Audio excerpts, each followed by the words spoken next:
Young man, your strength is indeed good, but if, when I call out the reformed Toregia, I also call out the righteous Zhengmu Jingwu, and finally rely on the young Belia and Ampere Emperor. Then my previous workplace was the Kingdom of Light, and now I have connected with Noah online.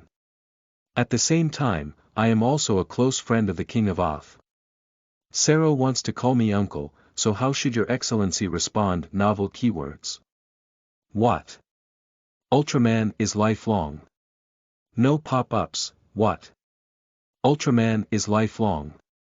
Download the complete TXT collection, what? Ultraman is lifelong. Latest chapter reading. Chapter 1. Retirement Office of the Kingdom of Light, also known as Personnel in Special Situations of the Kingdom of Light. You are listening at novelfull.audio. Chapter 1. Retirement Office of the Kingdom of Light. Also known as the Personnel Arrangement Department for Special Situations in the Kingdom of Light. Hey, Sophie, how many times have I told you? Don't arrange for everyone to come to me. I'm from the Retirement Office of the Kingdom of Light, not the Personnel Office of the Kingdom of Light. After all these years with the captain, can't you find a more professional person to do this? In a room shrouded in dazzling white light, Ultraman, with a unique appearance, a helmet on his head, wrist protectors on his hands, and a special red V-shaped timer on his chest, is constantly complaining about his sudden surge in workload towards the captain of the Space Guard, Sophie, on the other side of the three-dimensional virtual screen. But Castor, the Kingdom of Light has just experienced a space war with a coalition led by the Bates, and now a large number of soldiers need to temporarily leave the battle sequence and go to the hospital for relevant treatment. Zhuofei looked at the man pounding the table and shouting in front of him, helplessly persuading, "There's nothing we can do. All the soldiers who can still move have left the Land of Light for security missions. I have to handle all the work of the security team alone now." The whole universe knows that the Kingdom of Light has just experienced such a full-scale war. The warning sent by Ace from the Galactic Federation indicates that the Holy Ampere Empire has begun mobilizing for war. No one knows if this war with the Bates coalition will be the beginning of the Second Battle of the Ottomans. The Kingdom of Light has been declining from generation to generation. Now even the Bates can gather a bunch of ragtag people to attack us. Castor shook his head and looked at Sophie in a mocking tone. You Sophie, you've been sitting in the office for so many years, shouldn't you not know how to emit M87 light anymore? After listening to the other person's words, Sophie was stunned for a moment, and then smiled. Castor, you are a person who created the retirement system of the State of Light. You are a person who retired early from the Cosmic Guard team to establish a retirement office. You are a person who does not even leave the door all the year round. What is your right to complain about me? Who is talking nonsense when you're hired as a vice captain the last 2 years? When the captain of the Cosmic Guard team is on fire, you resolutely rejected me with such absurd reasons. Can't everyone be warriors, right? And I'm really tired. Castor turned his head and pointed not far away. Although Sophie across the screen couldn't see the direction Castor's hand was pointing in, he nodded without refuting Castor's words. That is the only green vegetation gathering area in the Land of Light. The Silver Grass Forest, and Castor's location is the second Otto Tower located deep in the Silver Grass Forest. All the people of the Kingdom of Light know that the second Tower of Light houses the operating device of the energy system of the Kingdom of Light. The Otto key, but few know that there is a special unit inside the second Tower of Light. The Retirement Office of the Kingdom of Light. This is a unit that has not even been marked on the list of functional institutions in the Kingdom of Light. Even among those who have heard of this institution, only a few people, such as Sophie and Otto's father, know why Castor arranged his workplace in such a place far from the main city of the Kingdom of Light. Here lie the Otto warriors who once fought alongside them for peace. Thank you for your hard work, Castor. Remember to say hello to Gao Lian for me. Get out of here, as long as you don't stay here, it's the best greeting to him. We'll wait for you to get along and realize everyone's ideal of cosmic peace. I will. The communication was interrupted, and Zophi was indeed very busy, so busy that he didn't even dare to come to this place that made him sad in person. Castor shook his head and sighed, Ding Tok, arranged the list of battles in the Kingdom of Light and marked the special situations that require my attention. Castor has been in the Land of Light for many, many years, and Ultraman's long lifespan always makes him forget that he was an Earthling in his previous life.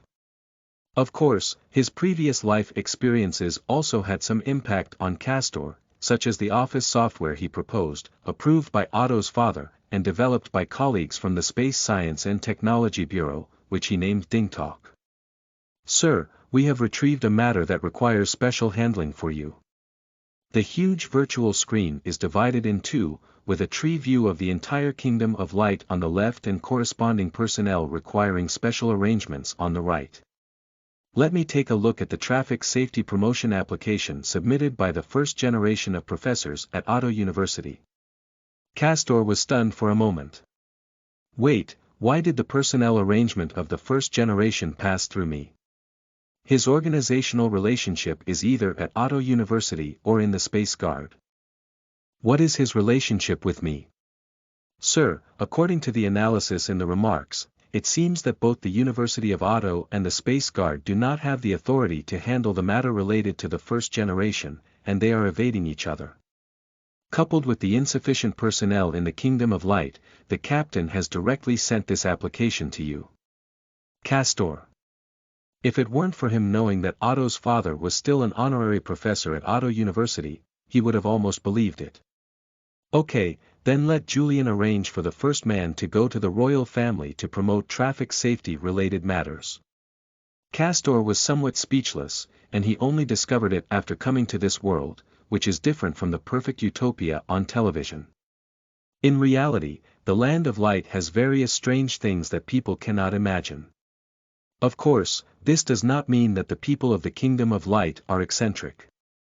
On the contrary, it is because the people of the Kingdom of Light are too kind, so it is easy for them to accidentally get into the corner of the ox. The first generation was afraid of traffic accidents, which can be understood. After all, he had once hit and killed people, and this kind of accident will not change due to his own strength. But Castor is also very strange. Why wasn't the first man afraid of the Baltans taking their lives? He slaughtered a civilized population, right? I can't figure it out. For things that he couldn't understand, Castor decisively gave up, chose OK on the interface, and then passed. The entire process was completed in one go under the advanced technology of the Kingdom of Light. Starting today, the first generation of man's job added another person.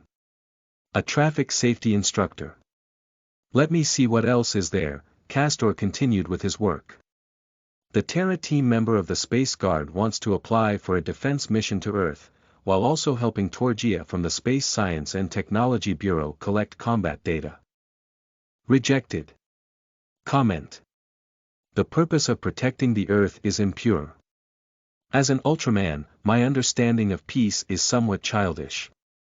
I hope Captain Zophi can take it seriously. Sai Wen's application to conduct a planetary survey mission again in the solar system has been rejected. Comment. After discussing with Sai Wen's boss, we unanimously agree that Sai Wen cannot go to Earth again in the short term. He almost died in battle on Earth before, and we believe that he seems to have lost his calmness on Earth. The Space Science and Technology Bureau applies to strengthen security. How did you submit this to me? CC a copy and send it to the Captain, Warrior Command, and Space Security Agency. Remember to highlight it. I think this matter needs to be dealt with as soon as possible. Okay, sir. Castor continued to browse through the special events that needed to be dealt with when suddenly a name stunned him. Hikari applied to resign from his position as director of the Space Science and Technology Bureau. The universe is so big, but there are wars everywhere. I'm tired, and I want to go see the peaceful planet in my dream. Castor. Hikari resigned from his position as director of the Space Science and Technology Bureau. If his memory is correct, the next step is for Hikari to wander in the universe and then come to the planet Abe, where he encounters a tragedy. Now Jack has just returned to the Kingdom of Light, and together with the Otto brothers, he has repelled the coalition of the Bates, which has just been marked as dead on Earth. Ace is still in the Galactic Federation and has not gone to Earth to fight against the Yabo people. The truck driver, Beidou, is still delivering bread, and the Moon Princess, Nangzizi, is also working as a nurse in the hospital. After some thought, Casto wrote a rejection on Hikari's application and left a comment. Comment. Shikali, director of the Space Science and Technology Bureau, is suspected of suffering from post-traumatic stress disorder. Please pay close attention. Suggestion. The director of the Space Science and Technology Bureau, Hikari, should regularly visit the Silver Crusaders for psychological evaluations. If possible, it is recommended that the mother of Silver Crusader Commander Otto evaluate his daily behavior. Castor checked it and then copied the email to the father of Cosmic Guard Captain Ott and the mother of Silver Crusader Captain Ott. The people of the Blue Clan are just pretentious. End of this chapter. Chapter 2. I have clones in other universes. You are listening at novelfull.audio. Chapter 2. I have clones in other universes. In Castor's eyes, Comrade Hikari, the director of the Space Science and Technology Bureau of the Kingdom of Light, was actually sick. This is a strange thing to hear at first glance. You should know that the term disease was almost classified as an ancient language due to its low frequency of use during the development of the Kingdom of Light. Fortunately, as early as 10,000 years ago, Castor publicly stated that many warriors in the Kingdom of Light seem to have some subtle psychological illnesses due to years of warfare.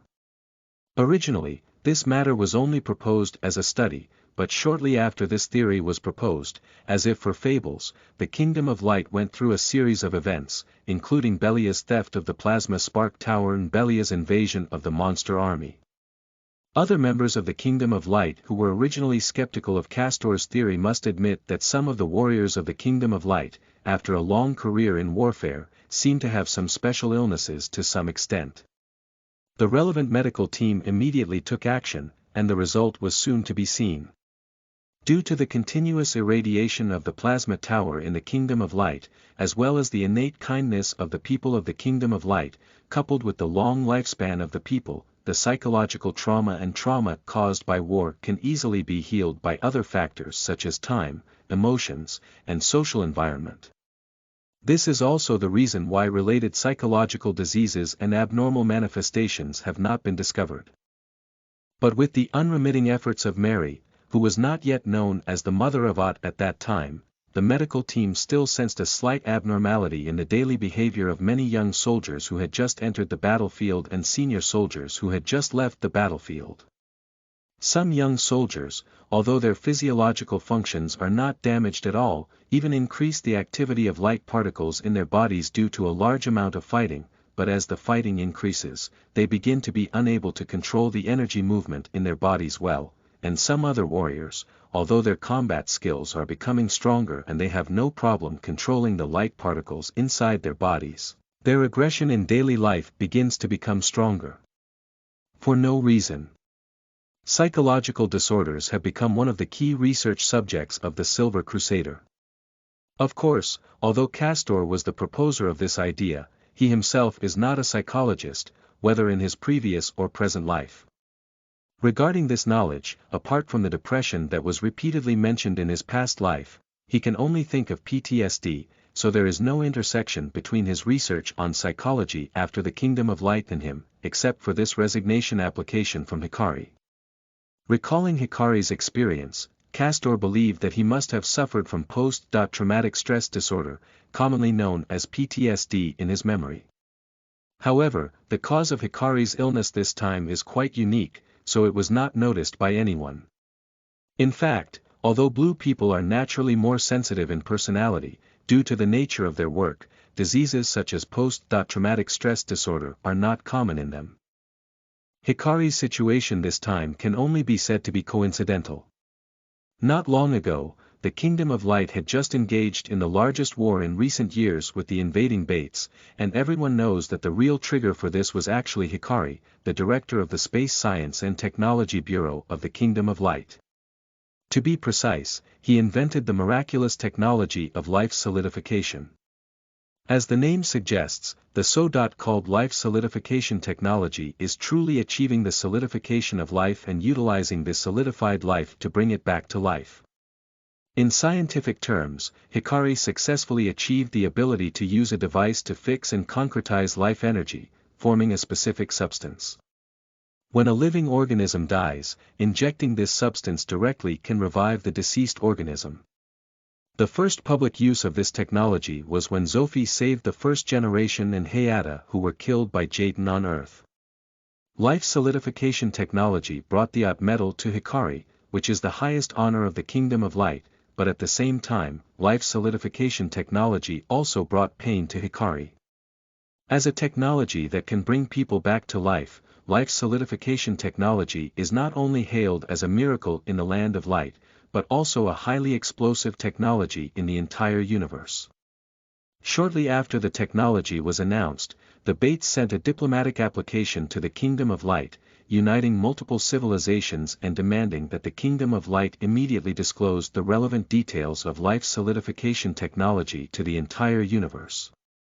As the highest consul of the Kingdom of Light, the father of Ultraman naturally rejected this rude demand without any hesitation, and such tough behavior directly prompted the Bates to join forces with other extraterrestrial beings who also coveted this technology and form a coalition to declare war on the Kingdom of Light. Of course, although from a TV perspective, this war led Jack to directly end his defense mission on Earth and return to the Land of Light ahead of schedule, from Castor's own perspective, the intensity of this war is actually just average. Although there were many casualties in this war, for the Kingdom of Light, this scale of war cannot be considered a high-intensity cosmic war. Whether it is the generation of Ultrafather and Ultramother of the Kingdom of Light, the generation of Zophi and Castor of the Kingdom of Light, or even young people like Ace, they will not be intimidated by such a war. Except for the Holy Ampere Empire, other civilizations, even if united, are no match for the Kingdom of Light. But after the battle ended, Hikari collapsed. The technology he created with peaceful intentions brought about a war, which he cannot accept. That's also why Castor sent that email. Of course, as the email was sent out, this matter has nothing to do with him for the time being. After looking at several avatars on his email and then at his unique avatar, Castor scratched his head. After more than 20,000 years, he still didn't understand why he was born in this universe with such an identity. Unlike other people in the Kingdom of Light who have obvious appearances of the silver, red, and blue races, Castor, although pale blue throughout, has a huge V-shaped colored timer on his chest. If it weren't for being picked up by Lao Bei when he was a child, he would probably be called Nexus or something now, right? After shaking his head, he stopped thinking about things he didn't understand. Castor looked at the head of Hikari and roast about the other side in his heart. The people of the Blue Clan are just pretentious. If they were the reckless members of the Red Clan, they would probably only boast about how magical their skills are at this time, bringing miracles to the Kingdom of Light. Oh, what do I think? Mengzi from the Red Clan knows a hammer technique. Castor was amused by his own thoughts, shook his head, and walked towards the room higher up in the second Otto tower. The entire room was empty, except for a super-large bed that was over 50 meters long. In fact, people in the Kingdom of Light do not need to sleep regularly. Even if they need to rest, they only stand up and enter a device similar to a survival pod for body maintenance. But Castor skillfully came to the bed and let a quilt-like light cover rise up to cover himself. As the cover slowly emitted light, Castor's consciousness gradually sank, and no one could notice. As the cover rose, the huge V-shaped timer on Castor's chest released unnoticed light particles. These light particles flew towards higher places, slowly flying out of the second Otto tower, out of the silver grass forest, out of the Photon Kingdom, out of the M78 nebula, and out of this bubble-like universe. Then, the light particles re-entered another bubble, entered the Milky Way, entered the solar system, and entered Earth. In a room on Earth, a small amount of unnoticed light fell on a man's chest, merging with his heartbeat. Suddenly, a man in a suit opened the door and walked in. "Mr. Zhengmu would like to see you. Please come with me, Mr. Castor." Castor yawned and did not embarrass the man who came to find him. After replacing the high-speed elevator 2 or 3 times, he was taken to a laboratory.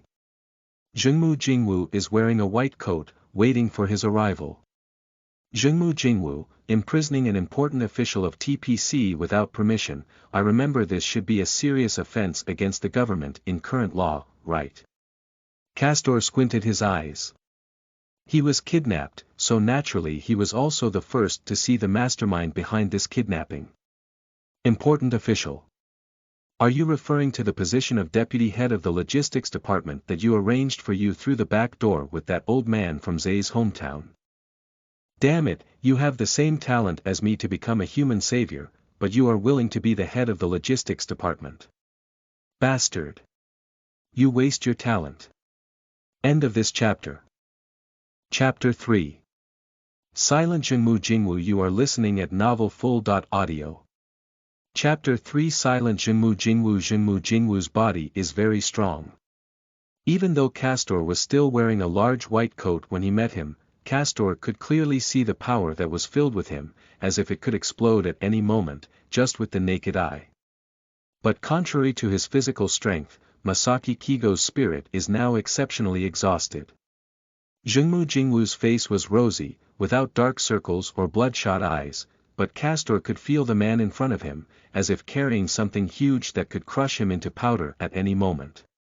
Cough, don't worry for now. I've been kidnapped, please make me anxious first. Castor waved his hand to interrupt Masaki Kigo's anger, and then looked at the various instruments in the laboratory. Humph, how's it going? Have you recognized my talent? I'm different from someone like you who wastes talent. I put all my talents on this, and I will save humanity and become its savior. So what, Zhengmu Jingwu? Can I interrupt you and ask you a question? Humph, that's what you should do. Do you want to know how I discovered you?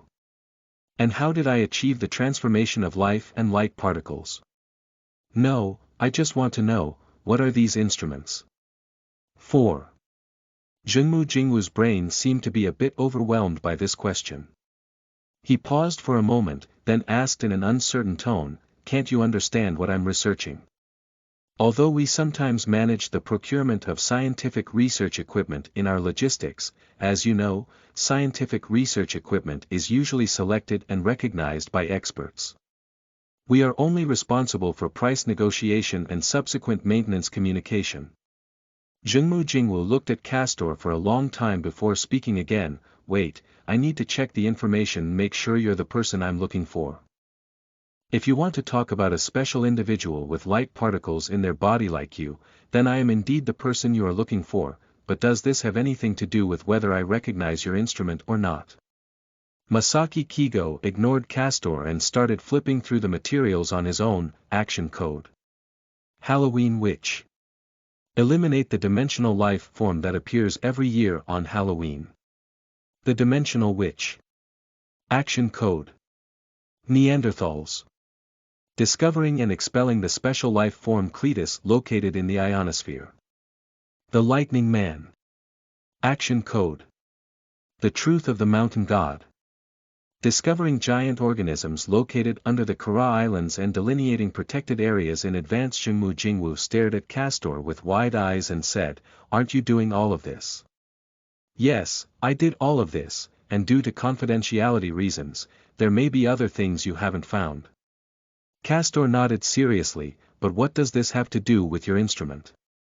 "In your laboratory, I only know a microscope, a high-end product with a screen, so I don't know it. Can you tell me, with your scientific literacy, how did you discover these enemies hidden on Earth? Isn't it just a matter of feeling? Don't you have that feeling?" "I do, of course I do. Feeling. TMD feeling. Is this the ability of TPC Special Operations Advisor? Feeling. Feeling based on TM. I remember someone just said, I'm just a logistics expert. Zhengmu Jingwu's fist clenched tightly, then quickly loosened again. Castor was somewhat surprised as he looked at Masaki Kigo's expression, which quickly calmed down from anger. Okay, you don't have to try to provoke me anymore. You know, I have no hostility towards you, and it can even be said that on the contrary, I need your help. Do you need my help?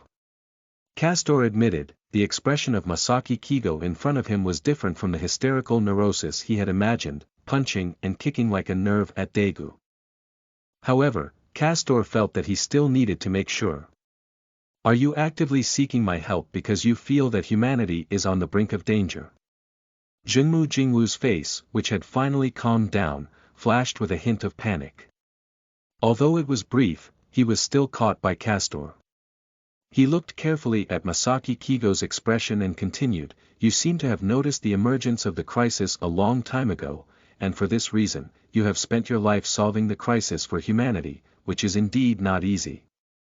Whether it's searching for relics from 30 million years ago or researching how to transform humans into light particles and combine them with the stone statues in the relics. These things have no precedent to refer to, no literature to search for, no research and perseverance far beyond ordinary people, and cannot be achieved. This is not something that can be achieved by intelligence. How could you possibly know so much? Kigo Masaki looked at Castor excitedly, feeling a hint of doubt. You can understand these devices, right? No, I personally designed these devices. Just a glance won't reveal my great ideas, damn it. Masaki Kigo looked at Castor, and a few words spat out on his ferocious face. Mind reading, isn't it? I know that there are indeed people among humans who can awaken some special abilities, such as the tricks of pediatrics. Why are you in a hurry? Also, wasn't that what you said yourself from the beginning? Castor approached Masamune and said, now it's you who kidnapped me, not you who I kidnapped. Relax, it's still a long way from the end of humanity. Seiki Kigo took a deep breath. He felt that he had been in the laboratory for too long, and now he needed to breathe some fresh air. Thinking so, he walked straight to the window without looking back. If I just jump down like this, I won't be able to become what you call the savior, and then I won't be able to do anything about it. Zhengmu Jingwu stopped, turned around, and rushed towards Castor. You can fight against those special creatures, so you already have a way to evolve, right? Castor looked at Zhengmu Jingwu, who was getting closer and closer to him, and silently took a step back and said, help me guide someone. What? Zhengmu Jingwu paused for a moment and then smiled directly. Ha! Me. Guidance. Do you know that the old man from Director Zay personally invited me to join TPC, but I refused. Guidance. What a joke. That guy also has genes for light particles from ancient times inside his body. Zhengmu Jingwu's mouth slowly widened. Castor shrugged his shoulders. Zhengmu Jingwu's mouth slowly closed. Castor shrugged again. Okay, I agree. Kigo Masaki approached Castor step by step, so, how did you do it? Grasp it. Castor felt that the hot air emanating from Masaki Kigo's nose was almost pressing against his face. What? Hold on to what? Mr. Zhengmu Jingwu, if you step back now, you can see that I am holding something in my hand. Masaki Kigo took a half step back, only then did he realize that at some point, a strange white cylindrical object had appeared in Castor's hand. Light comes from above, followed by others. Dong! Dong! Dong! Dong! Dong! The sound of heartbeat. Grasp it. With Castor's voice, Masaki Kigo slowly extended his hands and grasped the sides of the entire cylindrical body. Dong dong! Dong dong! Dong dong! The rhythm of the heartbeat went hand in hand, reaching Masaki Jingwu in his heart. In an instant, he felt a powerful force in his body begin to come alive. Crazy, arrogant, proud and selfless, noble, strong, and unwavering willpower simultaneously filled his body. Zhengmu Jingwu felt as if some powerful force was about to gush out of his body. Suddenly, he sensed that not far away, just on earth, deep inside, a huge, black, and profound monster seemed to be looking at him. In just an instant, the scene of world destruction appeared in his mind. The dusk sky cracked open, then a hole broke, acid rain corroded the surface, dark clouds covered, and wind hung. Humans are all running away, and defense planes loaded with explosives are charging forward. The dark monsters destroyed the city, shrouded humanity in darkness, and all hope was instantly swept away. End of this chapter. Chapter 4. Physicians unable to self-medicate. You are listening at novelfull.audio. Chapter 4. Physicians unable to self-medicate. Before Castor appeared in the Kingdom of Light, the main job of the Silver Crusaders was still battlefield rescue. Diseases had already entered the jurisdiction of the Space Science and Technology Bureau due to their low frequency of occurrence. At this time, 99% of the diseases in the Kingdom of Light were caused by battles with cosmic monsters carrying cosmic viruses. Of course, this approach is also logical. Among the billions of ordinary residents in the Land of Light, there are few records that match the term disease that have been recorded for hundreds of thousands of years. Compared to establishing a department specifically in the Silver Crusade to handle these matters, it is obviously more valuable. But after the emergence of Castor, there were some small changes in the matter of disease. The Kingdom of Light is a planet that has experienced miracles, and every resident here can be called a kind person. On the one hand, this is because from the moment the plasma spark tower is lit up, the civilization undergoes a reshuffle, and only absolutely kind-hearted people can successfully evolve towards the Ultraman posture, and these people pass on this quality from generation to generation. On the other hand, because the environment of the Kingdom of Light is difficult to produce criminals, the eternal plasma spark tower provides unlimited energy for the Kingdom of Light, and advanced technology and strong individual strength provide unimaginable productivity for the Kingdom of Light. Due to both external and internal reasons, every person on this forever bright planet is a legendary saint on Earth. If absolutely kind people of the Kingdom of Light never leave, there will naturally be no conflict, but once this kind of kindness leaves the Kingdom of Light and enters the universe, problems begin to arise. Especially when Castor, Zophi, and Galleon experienced the war with the barbarians, he keenly discovered the problems involved.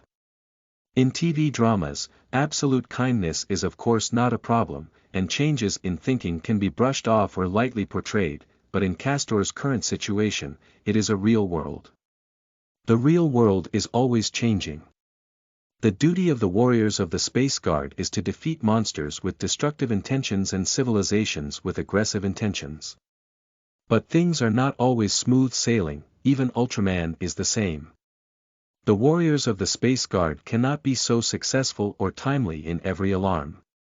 Even the most powerful Space Guard warriors may have encountered situations that made them feel painful and sad, and such situations often have two consequences for kind-hearted people of the Land of Light. One is to become a rational enforcer like the first man, capable of annihilating the entire Baltan civilization without emotional fluctuations. Another issue is that after emotions continue to accumulate, they finally cannot bear it, their willpower problems arise, and their energy fluctuations in the body become abnormal, leading to their withdrawal from the battle sequence. Castor looked at the relevant data statistics in front of him and had to admit that the Kingdom of Light has its own national conditions. Just as he was about to start a normal day, suddenly his door was knocked on. Castor walked to the door in confusion. You should know that although it was a house, this place was actually the second tower of Ultras. Ordinary people would take a long time to find a place, not to mention being close. With this thought in mind, Castor opened the door and saw stars and a blue body all over his chest. A handsome and melancholic face appeared in front of Castor. Yes, it's melancholic. Although Earthlings cannot see Ultraman's expression, Castor is able to notice the expressions of other Ultramen. Realizing that Hikari's situation was not very good, Castor sincerely patted the other person's shoulder and then closed the door directly. If the application doesn't pass, then it won't pass. How could you still come knocking on your door? Local scientists are so impolite. Sorry, Castor, although it was sudden, please. Sleeping trough, how did you get in? With the defense ability of the second tower of Ultras, can you easily break in now? Hikari did not hear the ambiguity in Castor's words, but instead said seriously, as the director of the Space Science and Technology Bureau, I have the highest authority over all security systems. Is that reasonable? Damn permission dog, Castor cursed softly and then walked towards the office with Hikari. Anyway, before attending Otto University, Hikari even called himself a senior. Although he was not from the same class, he and Hikari, who were only 2,000 or 3,000 years old apart, did know each other very early. Since they had approached him, he couldn't directly refuse. Long time no see. Although Hikari's condition is not very good, as a scholar born in the Blue Clan, he still maintains his polite side. Unlike those Red Clan rascals, the Blue Clan are born with delicate and gentle emotions, and are naturally good at observing words and expressions. Every Blue Clan in the Land of Light is a born poet with a strong empathy. Although you are very polite, if I tell you that you are sitting in my seat now, how should you deal with it? Castor looked at Hikari, who was lost in his own world, and finally couldn't help but remind him. Oh, I'm sorry, I got used to it. The two of them sat back in their respective seats and looked at Hikari, who had already begun to wander outside. Castor asked helplessly, I have already given my conclusion on how to deal with it. Why are you still coming to me?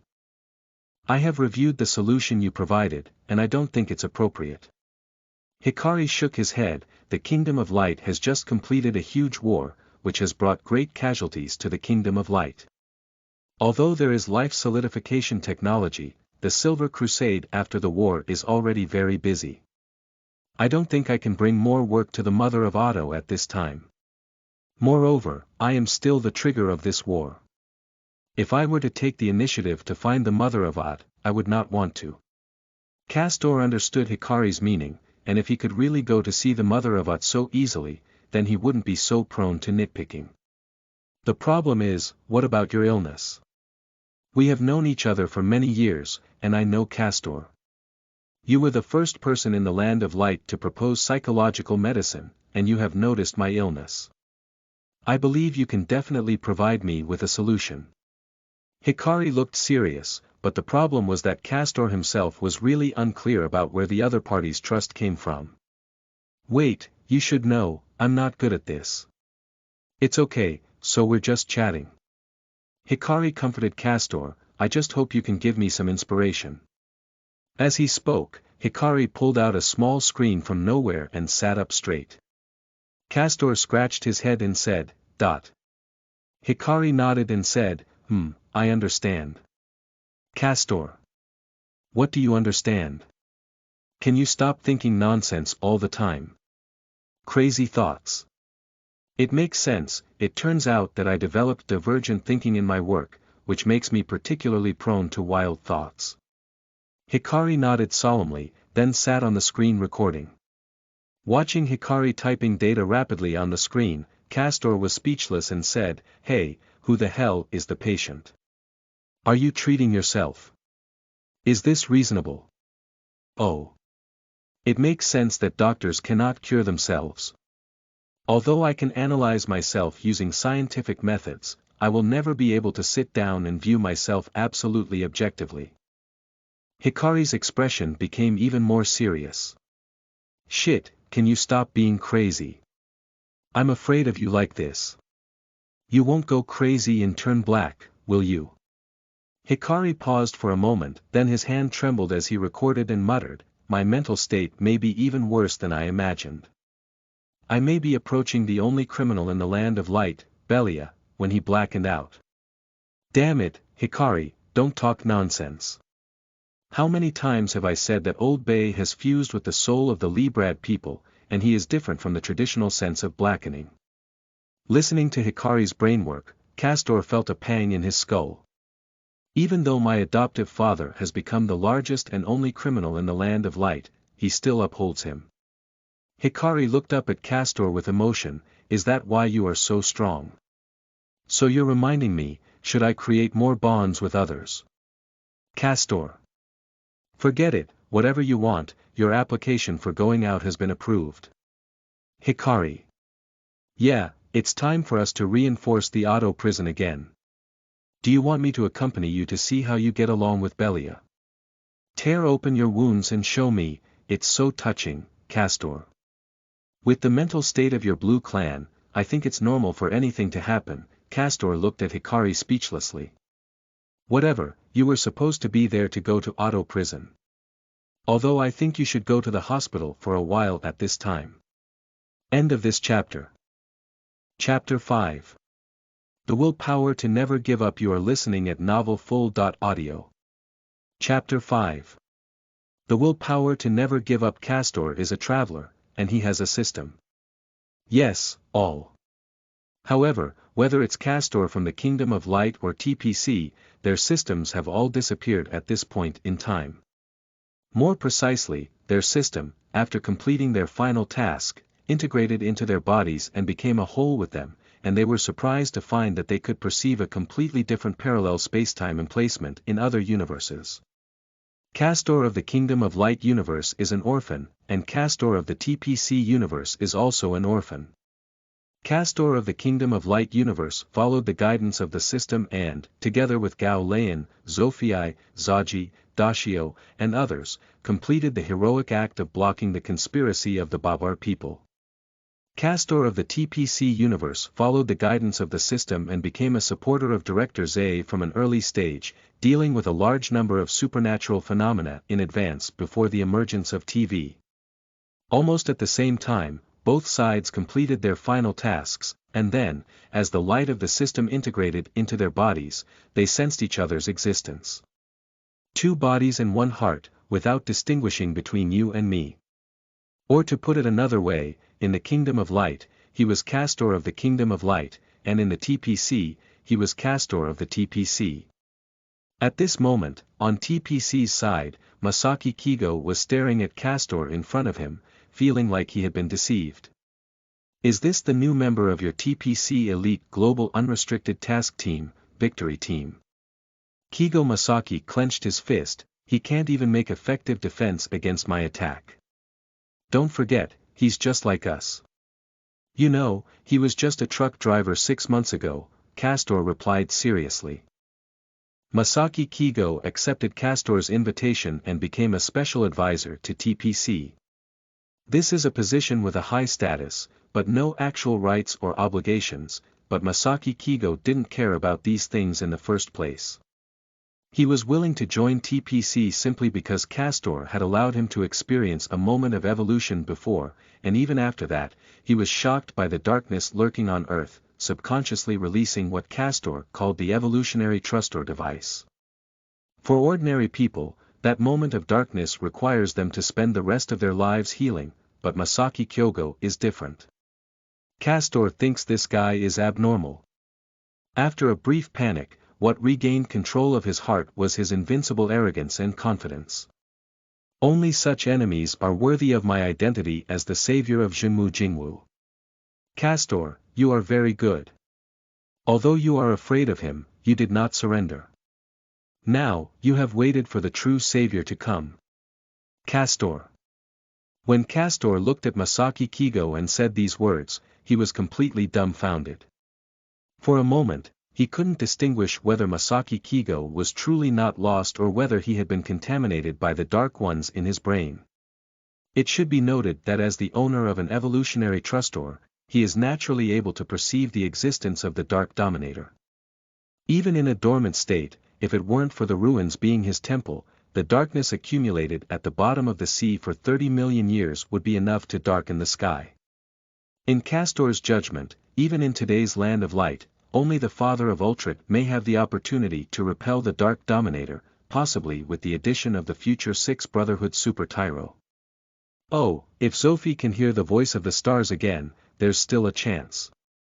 Others can only harm the Dark Lord at most and cannot repel him. Masaki Kigo clearly sensed such an enemy, but said such things, Castor could only say admiration. Therefore, Castor confidently handed over the future of the Earth. Comrade Yuan Daegu. To him. The TPC Global Unrestricted Task Team, also known as the Victory Team on TV, recently completed the selection of the last person. As expected, this selected person is Daegu, who formed a dead pilot with the new city in the future. Although the selection has been completed, Daegu successfully stood out from a large number of excellent candidates in just half a year without anyone's expectations. But he only became the best among the selected candidates, barely meeting the entry requirements of the Victory Team. Compared to the other members of the Victory Team, Daegu, who came from the Transportation Department, had no advantage at all.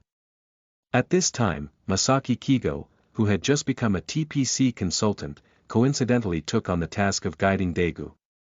At first, Masaki Kigo refused. After all, although the Victory Team was selected by TPC as an elite, for him, ordinary elites can only be considered as just entering his eyes, let alone a newcomer named Oko. But when Castor told him that this person also had the same ancient genes flowing in his body, he became interested.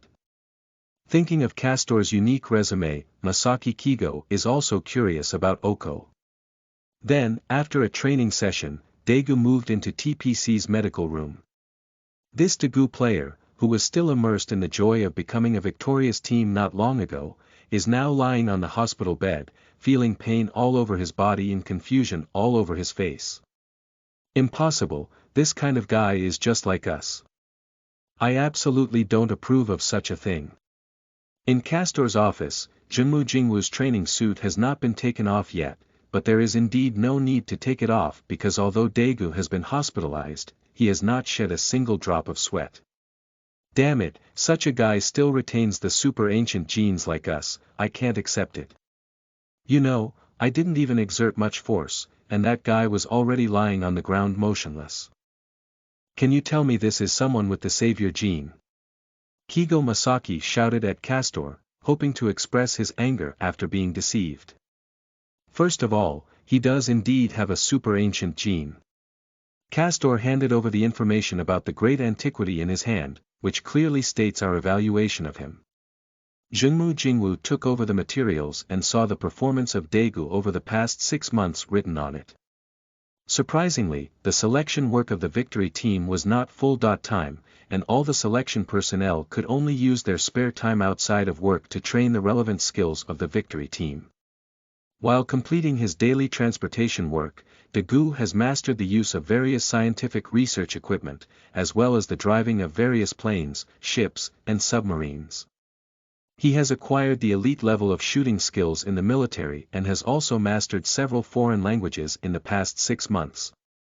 Zhengmu Jingwu listened to Castor's words, while his eyes had already seen the final evaluation of the information. Member of the Ministry of Transport, Yuan Daegu. Super First-Class Memory, Super First-Class Judgment Ability, absolutely trustworthy character, and, will you never give up your willpower? Masaki Kigo collected the materials and turned to leave the office. Humph, then let me see how long your willpower can last. End of this chapter. Chapter 6. The Mediation Benefits of Protecting the Calf. You are listening at novelfull.audio. Chapter 6. The Mediation Benefits of Protecting the Calf. There is no flaw in the program when Masaki Kigo takes over Daigo's training. Although he has just been invited by Castor as a consultant to join TPC, as a world-renowned genius scientist and entrepreneur, he is actually within the talent selection range of TPC. At the beginning of TPC's establishment, someone had already invited him, but he just refused it at the beginning. Within the TPC led by Director Zay, everything is so transparent, with strong abilities or extraordinary character. As long as there is one of them, you can have a place in TPC. And even among the former, Masaki Kigo is still the group of people with the most united front value. As a recommender of Masaki Kigo, Castor submitted his guarantee documents to the staff. Well done, Castor. He's truly a miracle boy. Even guys like Kigo Masaki can get into the headquarters. Do you know what the old man Zay said when he invited him before? In the staff department, Police Commissioner Yoshioka smiled and talked to Castor about Director Zay's embarrassing situation. When Masaki Kigo faced Zay's invitation, he actually said, "Zay, you did a good job, but your human identity still limited your vision." Such outrageous words. Chief of Staff Nanahara looked helplessly at Yoshitaka, who was occupying his position. He opened his fan to cover his face and awkwardly whispered to Castor, "Don't be angry. You know that Yoshitaka likes people with a temper like Masaki Kigo, especially if he can make Zay eat his cake. That's even more so. I understand the South Plains staff." Castor shook his head helplessly. Although Director Yoshioka and Director Zay showed great concern for each other privately, they became in this strange state. It can only be said that this is a man's friendship. By the way, the materials have been approved. Fortunately, you are the one handling it. If someone else were to act as the guarantor of Zhengmu Jingwu, this process wouldn't be able to be completed so quickly. Nanyuan took out a small handheld computer from his pocket and handed it to Castor. This is Masaki Kigo's handheld computer PDI, which contains his identity information and permissions, he said. Is this the equipment for the victory team to be equipped next? Castor recognized the device at a glance. Although it didn't look impressive, its appearance rate on TV was really not low. As a small ultra-high-performance computer, it is mostly used as a communicator by members of the victory team, but if needed, it can carry a large number of investigation and exploration equipment and supplementary devices. Except for you and Kigo Masaki, currently only Victory Squadron, Moon Base, and Delta Space Station are targeted to install this type of equipment, and the Space Development Agency also has a portion of the market share. Nanwon frowned somewhat dissatisfied. Some members of the command center also want it, but we have rejected it all. If frontline troops are unable to equip it, it would be a waste to give them. That's great, Nanyuan. Director Yoshioka walked up behind them at some point. There was a kid from the victory team who failed the selection process and hoped to get a PDI through a special channel, but I scolded him. Oh, who? Castor suddenly became curious. You should have met at the annual TPC plenary session, the director of the Space Development Center, Ryosuke Makita. Speaking of this person, Yoshioka shook his head. Although he is very good in all aspects, as a genius, he is not inferior to Masaki Kigo, but after our unanimous agreement, he seems to have a bad mentality. Nanyuan nodded and said, "Yes, it's a pity." It took Castor a while to find this man named Ryosuke Makita in his mind. The director of the Space Development Center and the members of the D organization, who were at the same level as the predecessor of the Victory Team, should be the director of the Talent Program Research Team in the D organization. All research on how to perform leapfrog strengthening on astronaut bodies has been classified under this department, and these plans are collectively known as the Talent Program.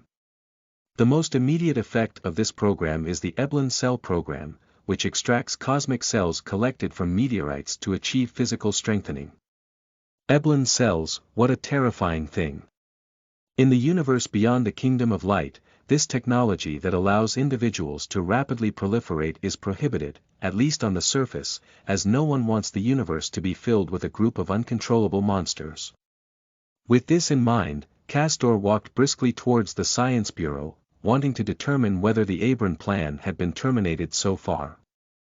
But just as he was leaving, a figure blocked his way.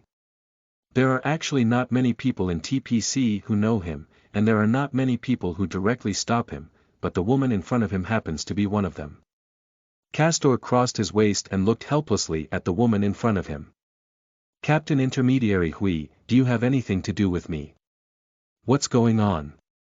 You're not called sister anymore. You've grown up, right?" Yoshiaki, dressed in the newly designed Victory Team uniform, looked at Castor with a smile on her face. I heard you brought Masaki Kyogo in. What does it mean to get in here? It sounds so unpleasant. He was attracted by my personality charm. Oh. Your personality charm can't attract girls, but it can attract men like this, right? Defamation. Are you slandering me? Have you heard that the captain of the victory team is slandering me? It is evident that Yashiteru was accustomed to Castor's unconventional personality. Before the establishment of TPC, or more precisely, when Director Zay was still serving as Secretary General of the United Nations, the two of them had already met. At that time, the intermediary Hui was not yet married, while Castor was still a novice teenager.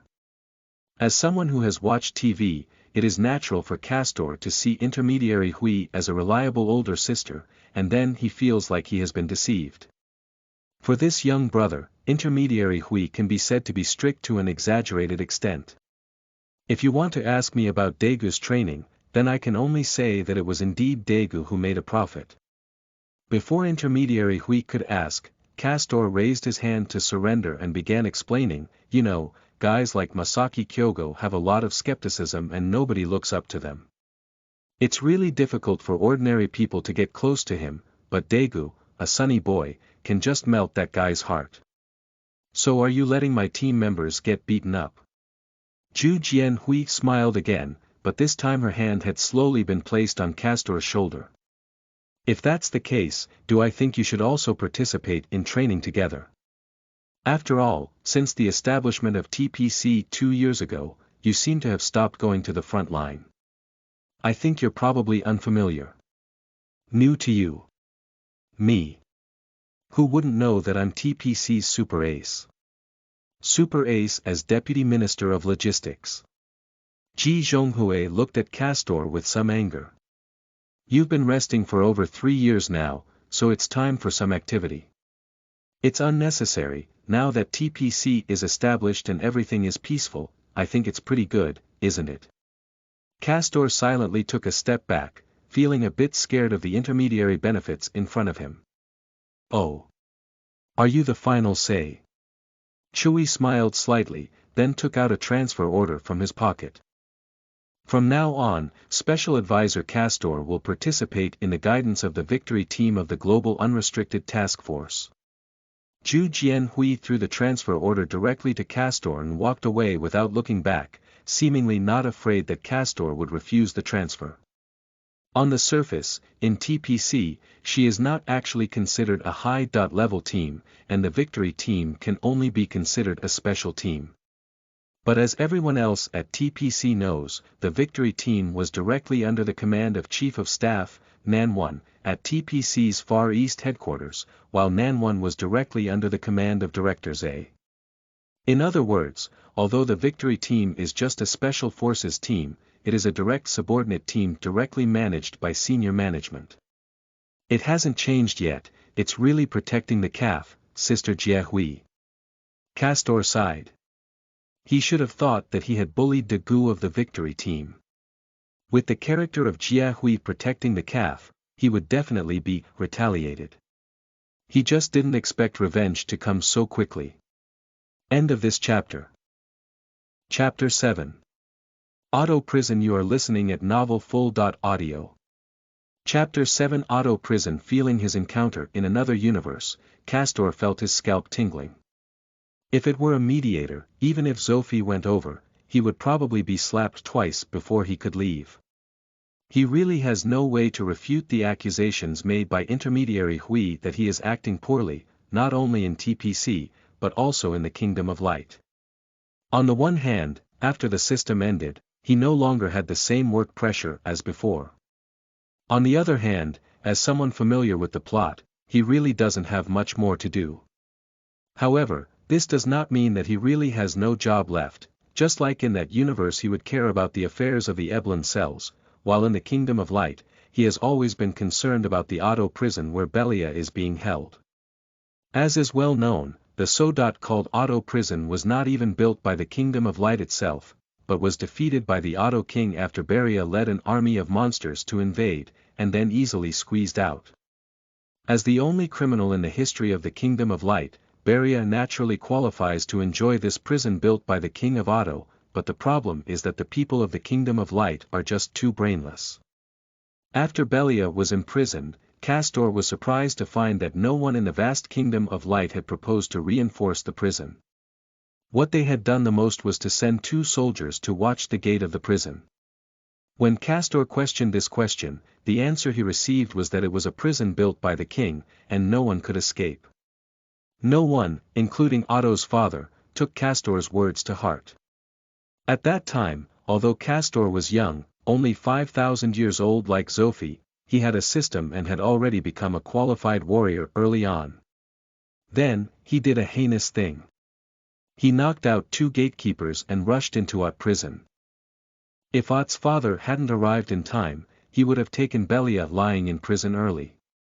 If this matter were to be placed on earth, it would generally be referred to as prison robbery, or at least an unforgivable crime. For some special reasons, his behavior was pardoned by the father of Oth, but at the same time, plans for the rehabilitation and inspection of Oth prison were also put on the agenda, and this inspection lasted for 20,000 years. The maintenance of various prison equipment is the responsibility of the Space Science and Technology Bureau, and there is no problem with this. It's really unclear who was in charge of the inspection before Castor, but after Castor established the retirement office, the task of the inspection fell on him, the director of the retirement office. The reason given by Zophie is very sufficient. The Kingdom of Light does not have a police and judicial system. Therefore, as a former high-level official in the Kingdom of Light, Castor, who is specifically responsible for retirees, should handle the affairs after Belia's resignation. Hikari knew about this matter, and he always thought it was just a reasonable reason given by Zophie. After all, Otto Prison is so close to the Land of Light. If it is necessary to patrol, simply hand over the task to the Warrior Command or the Space Security Agency. But he could understand, after all, letting Castor go and watch Belia was indeed a win-win situation. With this thought in mind, Hikari once again entered Castor's room. "Oh, why did you come so quickly?" Castor was a bit surprised. "I remember it took a long time to prepare for the maintenance of the Otto prison, and can you really get close to that place in your current mental state?"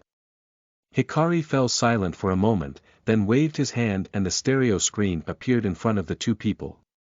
Castor glanced at it and saw that all the preparation work had been completed, which was only a matter of a few days. It should be noted that such preparation work used to take at least a month to complete. It can only be said that Hikari really squeezed himself to the limit this time. Castor waved his hand and turned off the stereoscopic screen.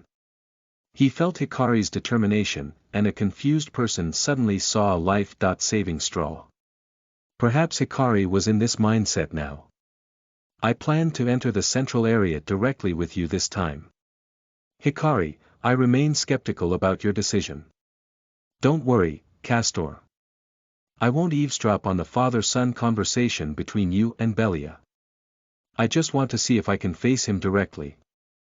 Castor shrugged and stood up to the window, looking out at the silver grass forest where countless soldiers of the Kingdom of Light were buried. "I'm not worried that you might hear the conversation between me and Belia. I'm wondering if you still need treatment after seeing Belia," he said. "Are you really ready? If you think that 20,000 years of imprisonment can make his mentality slightly better, then you really underestimate that guy." Hikari fell silent, as he had not yet entered the central area since taking over the facilities of Oth prison. "I understand what you mean." Castor looked at Hikari. "You feel like you're the only one who has backed down from the war with the Bates. You're disgusted with your own helplessness and cowardice, and you feel like this has become your demon. Do you think if you can look directly at Belia, then you can break the demon in your heart? I don't think this is the idea that the director of the Space Science and Technology Bureau should have come up with." "You said it, I'm sick," Hikari retorted. "I don't understand diagnosis, but I can see that you have a problem now." Castor did not deny his judgment. "I don't think I'm weak." "Of course you are not weak. You are different from us. You have not fallen into a fight like Zophie countless times. you have not experienced the departure and betrayal of your companions like Otto's father, and you have not witnessed war with your own eyes. You are a scientist, you cannot be all-encompassing, you are not weaker than humans in anything. I have designed an Ultraman capsule and corresponding startup device that can store the power of other Ultraman warriors in the Land of Light.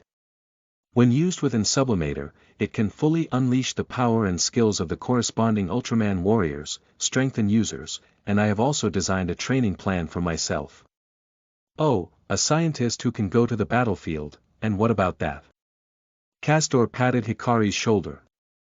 If it were Tyro who said these things to me, I would tell him to throw away these things. Specialization is enough, his talent is strong, and he won't feel lost.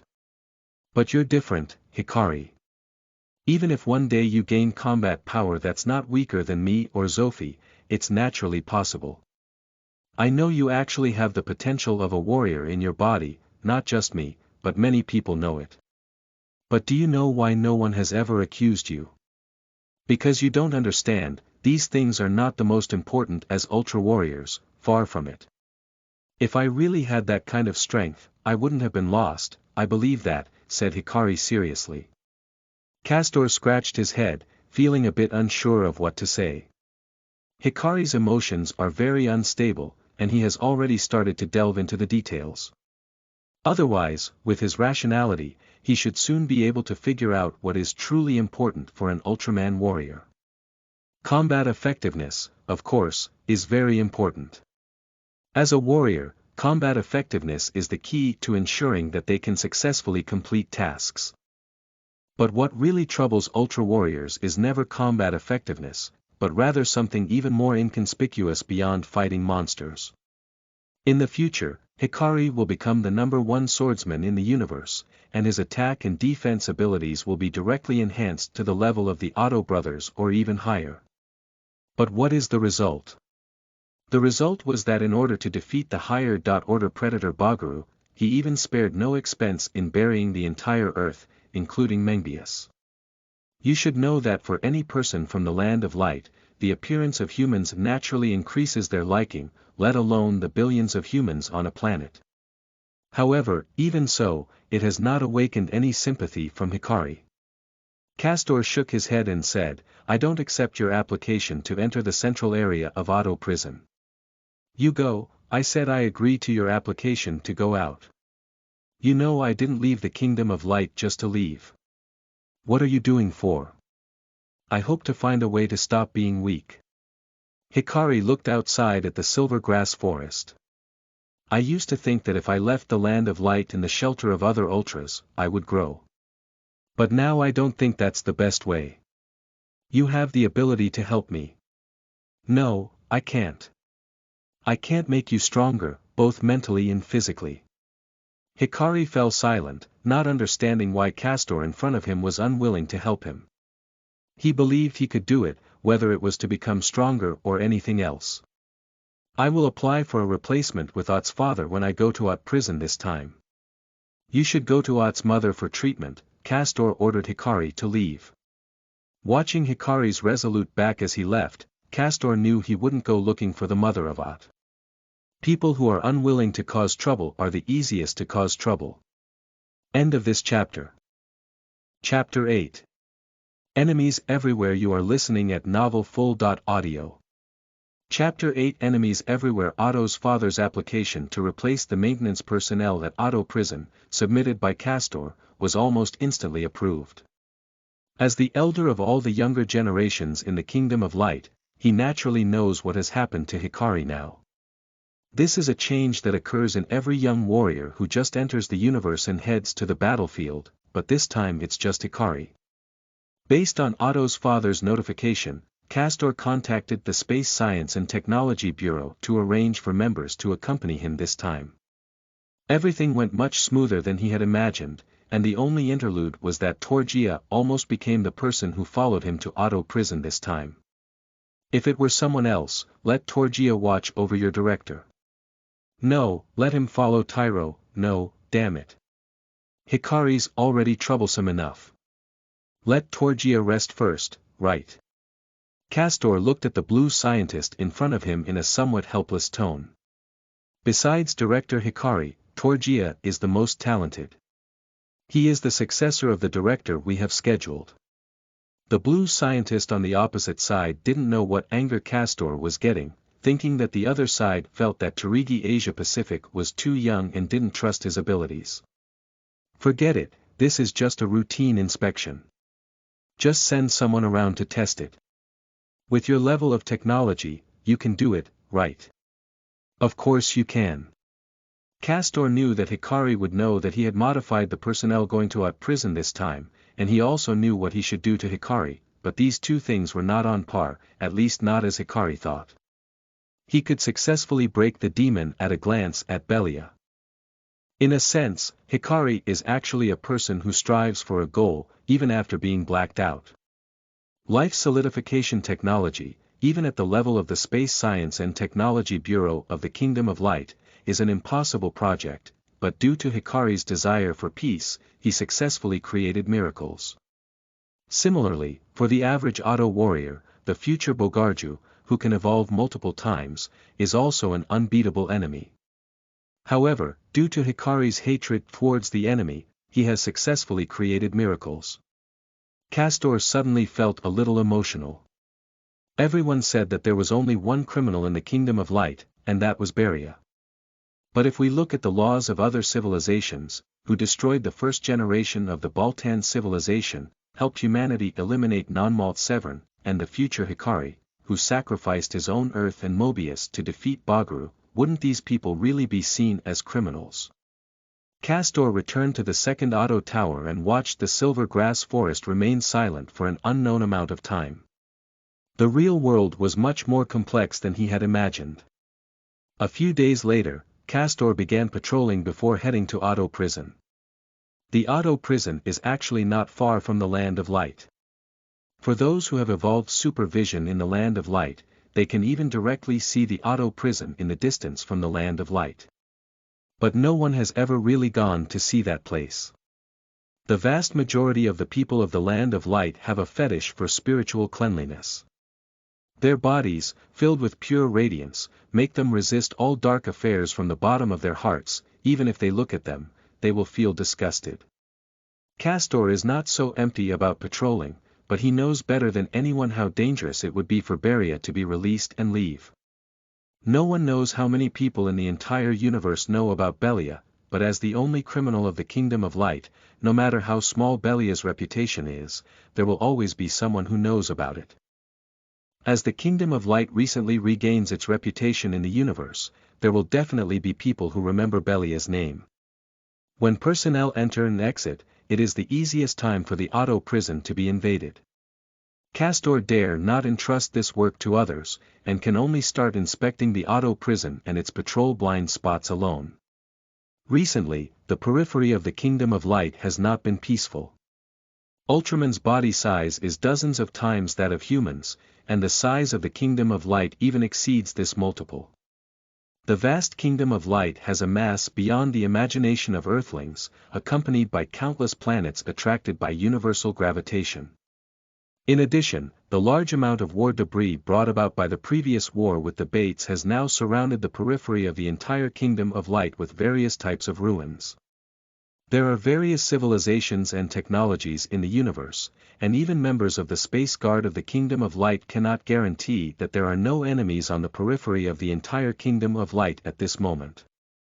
Castor maintained a semi-open state of mind, traveling at high speed through the debris of various planets and the wreckage of spacecraft.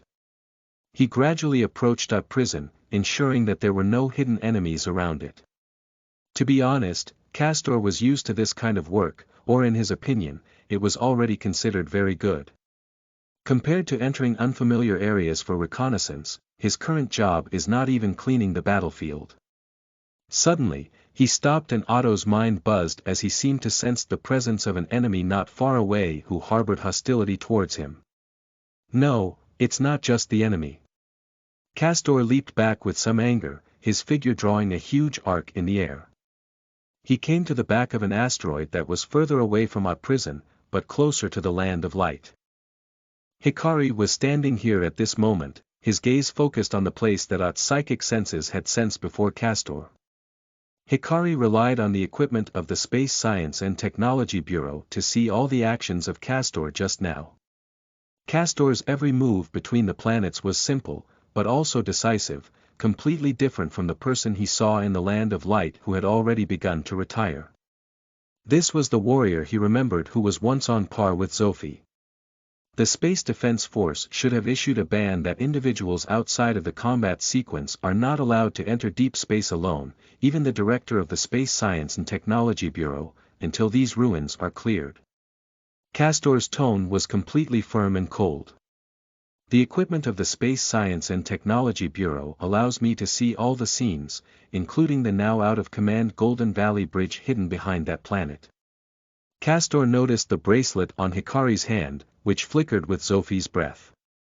He knew it was the equipment Hikari had thought of before, which could use other Ultraman powers. Perhaps it is the embryonic form of a capsule, or perhaps it is the embryonic form of a coin, both of which demonstrate Hikari's genius in scientific research. If you insist, then that's it. Castor turned around and left without looking back, while Hikari looked at the high-speed departing figure and remained silent. After a long time, he pressed the switch on his wrist. The power from Zophi was flowing rapidly inside Hikari's body. He understood that even though there were countless asteroid ruins between him and the Golden Valley Bridge at this moment, as long as he could aim, the power from Zophi could instantly destroy the Golden Valley Bridge. Then, he heard a huge impact coming from behind and a sound that almost made him unable to control the power explosion. That's why I'm telling you, the most important thing about Ultra Warriors is not their strength at all. Hikari turned around and saw a Ball-10 man behind him at some point, and his pliers were only a few meters away from him. If it weren't for Castor suddenly appearing and blocking the opponent, I might have needed to wait for the life solidification technology now. No, at such a close distance, if it were at the moment when I released the light, I wouldn't even have had the opportunity to use the life solidification technology. How could it be? I've already searched. Hikari looked at the Ball-10 stares at him in disbelief. He hid inside the asteroid, motionless for several months, without absorbing any energy from the outside world. All he did was to deliver this blow.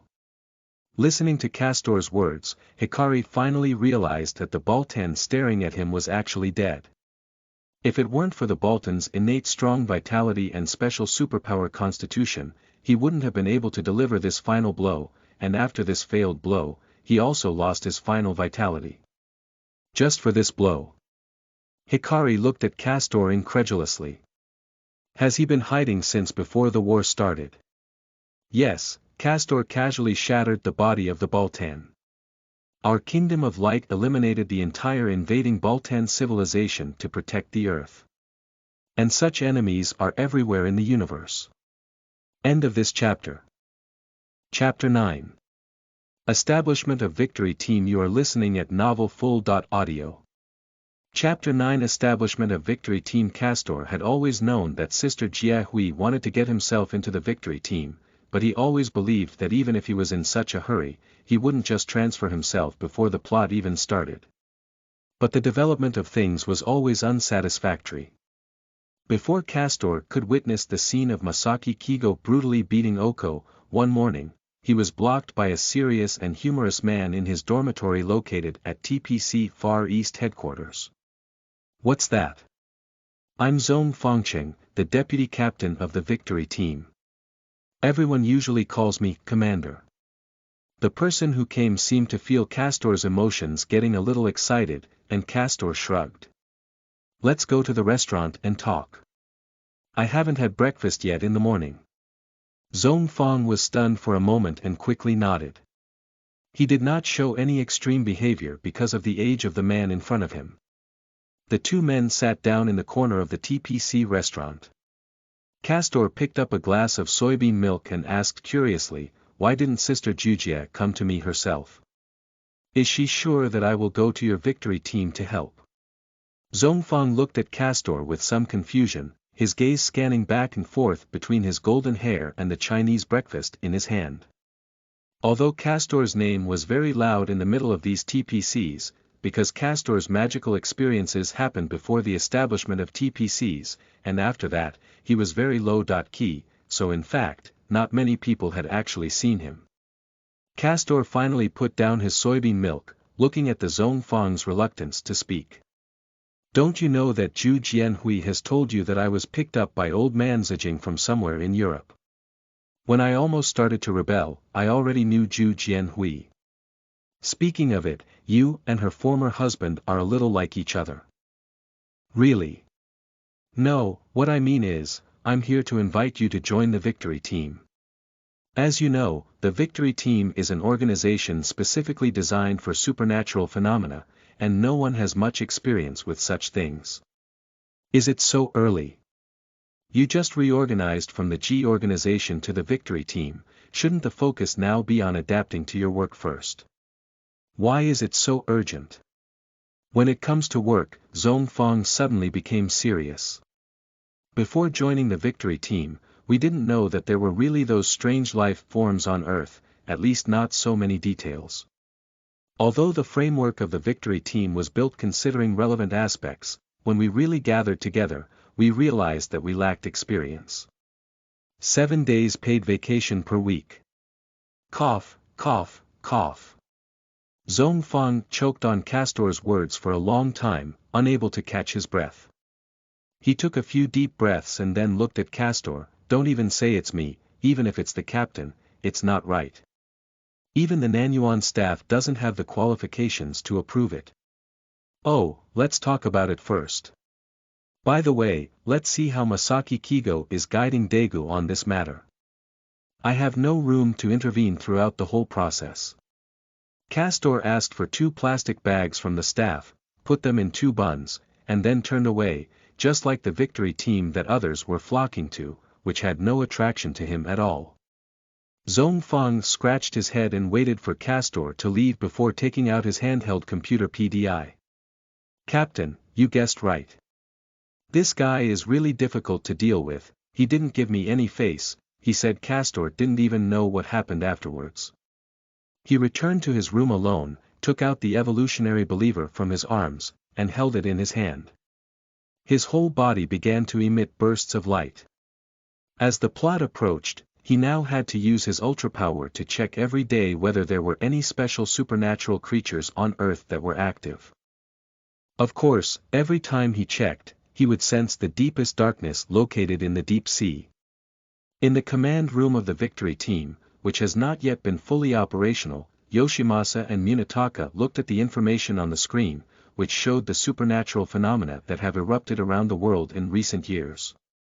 In the early 20th century, with the detonation of nuclear bombs, a small amount of special electromagnetic waves from the universe were detected around the world. In 1983, various parts of the world began to consciously count the signals of extraterrestrial interference radio waves sent from outside the Earth.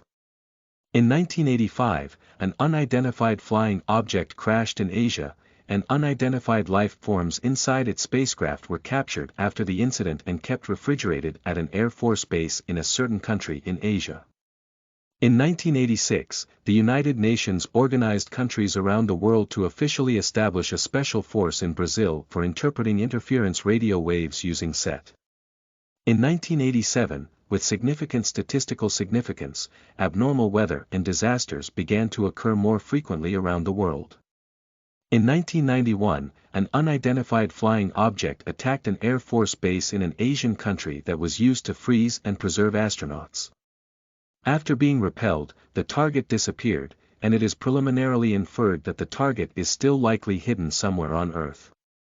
In 1994, Mongolia experienced extremely abnormal crustal changes, and research found that abnormal geological activity had occurred in the crust 30 million years ago.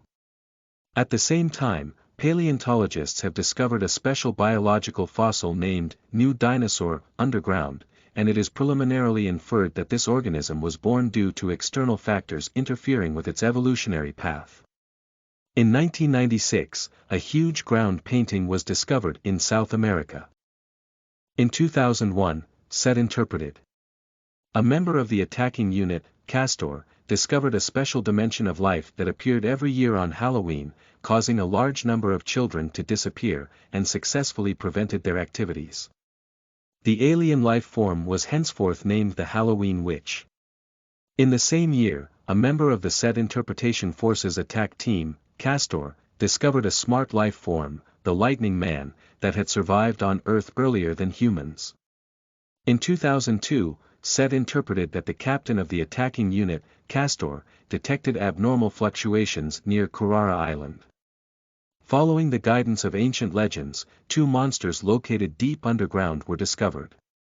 In the same year, Set interpreted the captain of the attacking unit, Castor, and based on the legend's guidance, found the legendary monster that was sealed in the area of Mount Suna, and determined the authenticity of the legend based on special fluctuations. In 2003, Captain Castor of the Set Interpretation Force's attack team discovered a strange vampire bat located in South America, which could transform humans into vampires. On the eve of the disintegration of the old defense forces, Yoshioka led his team to complete the last mission of the old defense forces and also the first mission of the police station to eliminate vampire bats. In the same year, the G Agency was established, and a plan was launched to establish a team of experts specifically to deal with possible supernatural phenomena that may occur again in the future. Led by the G Agency headquarters represented by intermediary Hui, a selection campaign targeting former members of the Defense Force, former Defense Force trainees, linguists, physics, computer experts, and other talents has been launched simultaneously around the world. In the same year, Set interpreted that the captain of the attacking unit, Castor, applied for injury in retirement, and thus retired to the second line. In 2005, TPC was established, and at the same time, larger-scale radio waves began to hit the Earth. In 2006, the G organization was reorganized and officially renamed GUTS. Also known as Victory Team. In the same year, with the addition of the last target person, Ringo Ku, Casto became active again, inviting Masaki Kigo to join in starting emergency training for Ringo Ku.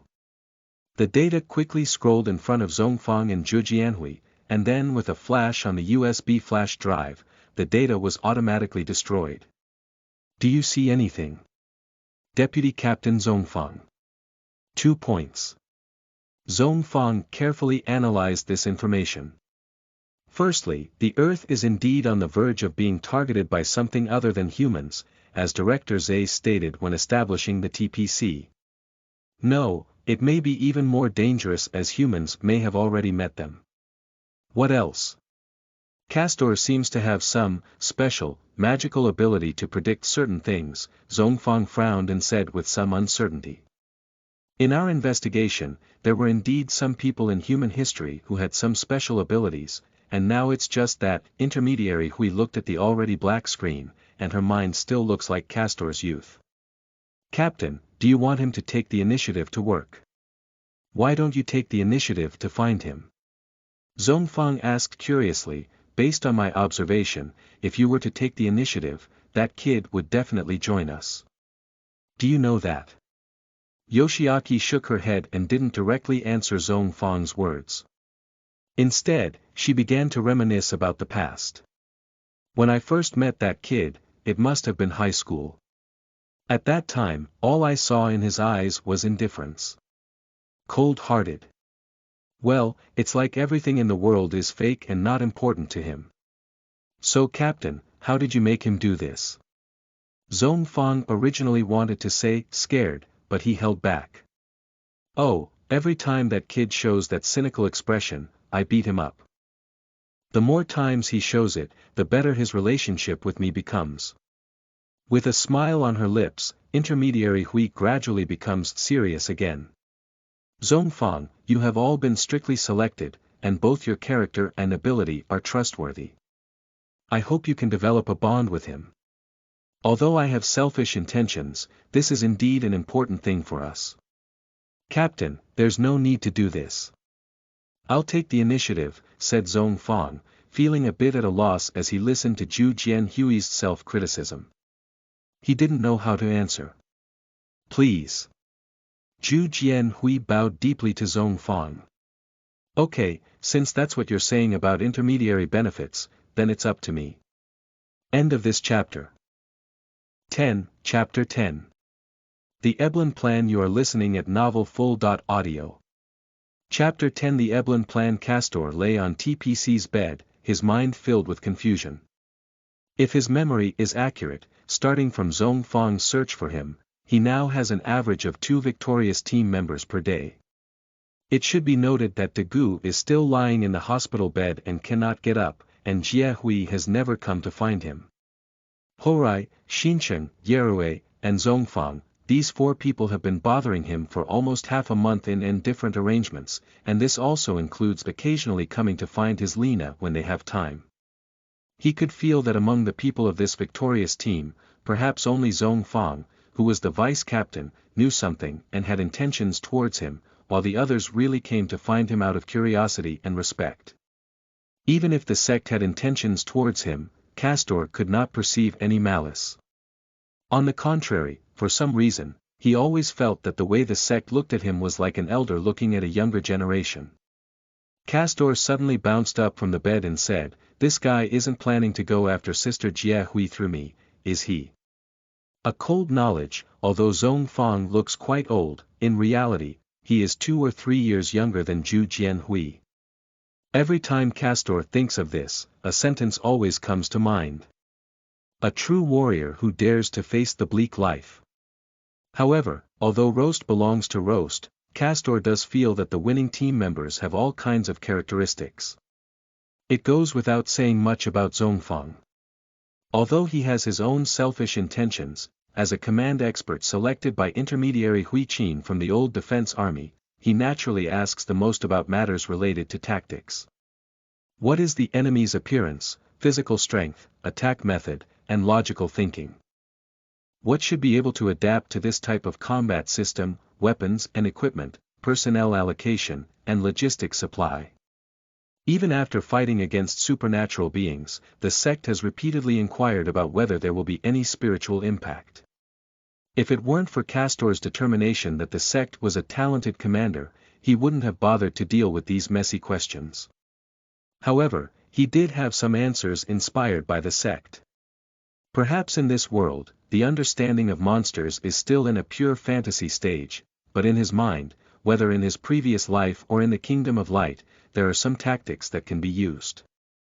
The battle plan for the giant monster was gradually depicted in the continuous discussion between the 2 people. This includes, but is not limited to, attacks on vulnerable areas such as the eyes, ears, mouth, and nose of monsters, attacks on hairy monsters using napalm bombs, attacks on large and immobile monsters using high mobility, attacks on monsters with metal shells using high-intensity current, and attacks on the excretory organs and reproductive organs of biological monsters. Although they are all talk on paper, these talk on paper can at least allow the sect to prepare sufficient contingency plans in their minds before the plot begins. The child who comes with Zhongfang is usually Yi Rui. Saying it's a child, I really didn't mistreat him. After all, if it weren't for the fact that Victory Team is a special organization, Yi Rui would still be considered a child laborer at such an age. However, it can only be said that Zhu Jianhui has a unique vision. After the collision of ideas between Zhongfang and Castor, Yi Rui also began to express his own thoughts. What to use advanced programs and devices for assistance. What to write a program that can analyze the activity of giant organisms. He even thought of the idea of simulating countless battles with monsters in the program to find their weaknesses. Although they were all talk on paper, Zhongfang and Yi Rui truly made Castor feel that time was not wasted. On the contrary, Xincheng and Horai are truly speechless. As is well known, if given a spaceship to the new city, with his abilities and talents, he could even control it alone towards the universe. As is well known, if given a scientific research project, even if the project is so outrageous, with his character, he can ensure that the entire project will not develop towards the direction of destroying humanity. Both of them are outstanding in talent and character, which is the reason why they were selected from 2 powerful institutions, namely, the Space Development Agency and the Science Bureau, and transferred to the Victory Team. But Castor was puzzled as to why, despite being two outstanding talents gathered together, it seemed mindless and unhappy. Just as Horai and he started discussing some science-related matters, the new city side will immediately start talking about TPC's new era and exploration plans. He had just turned his head and accompanied Xincheng on some topics related to the new era and exploration plans, and Horai would immediately propose the scientific research uses of lunar space. The topic finally arrived at the lunar space station, and New City and Horai will argue again over whether the future is important for scientists or astronauts. If it weren't for knowing that their future relationship would be so good that they could sacrifice each other's lives, Castor really felt that these two people couldn't reconcile. However, although the four men of the victory team gave Castor some headaches, they were exactly the same as those in his image, but Lena was somewhat different from his memory.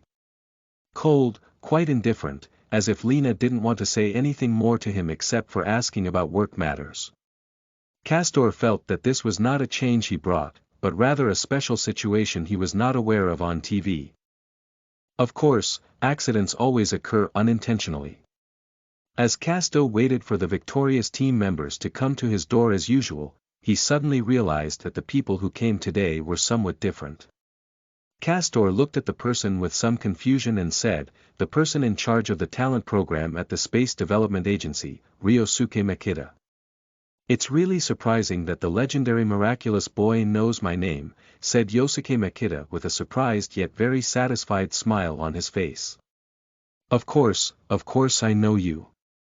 A prodigy born into a family of genius scientists, a man who was able to hold important positions in TPC's Space Development Bureau at a young age." Castor nodded. "Thank you for your praise. So, there are significant issues with the Eblon plan, Mr. Sanada. I believe you are aware of it." Yosuke Makita was clearly caught off guard by Castor's sudden turn of events, and he didn't know how the topic came to this point. Before Castor could react, he spoke up and said, "I've seen Horai many times lately. I remember you were called the Genius Trio with an equally talented woman during your college years. You all submitted applications for the victory team, but only Horai was successfully selected in the end." "Humph, that guy Horai really has some skills, and he's very lucky." Yosuke Makita's expression suddenly darkened. "But if you want to humiliate me with this thing, it's useless. If you do it again now, I won't lose because I've found a way to win.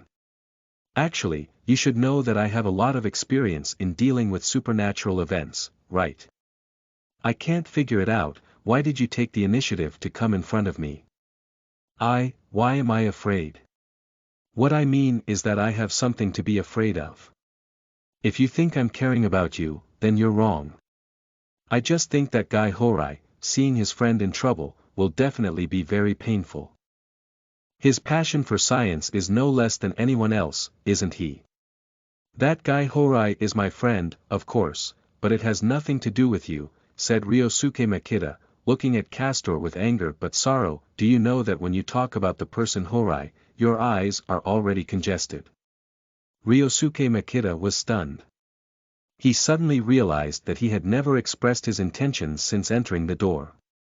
On the contrary, he had been led by the nose by the man in front of him. After taking a few deep breaths, he regained his composure and looked at Castor. "Shut up, I came here to tell you that the Eblon project has been completely sealed off, and no one else will be studying this cell, but we both know that someone will always attract someone to come up with such a treasure time and time again. I know, so I'm just submitting suggestions to the Space Development Agency. After all, I'm no longer working on the front line, and you don't need to report to me," Castor said. "But you clearly know something." "I don't know anything. Don't beat around the bush with me, my research on Eblon is the deepest on Earth." Yosuke Makita felt a headache for Castor's excuses. He had already started secretly conducting experiments on his own body, but it was a very dangerous thing.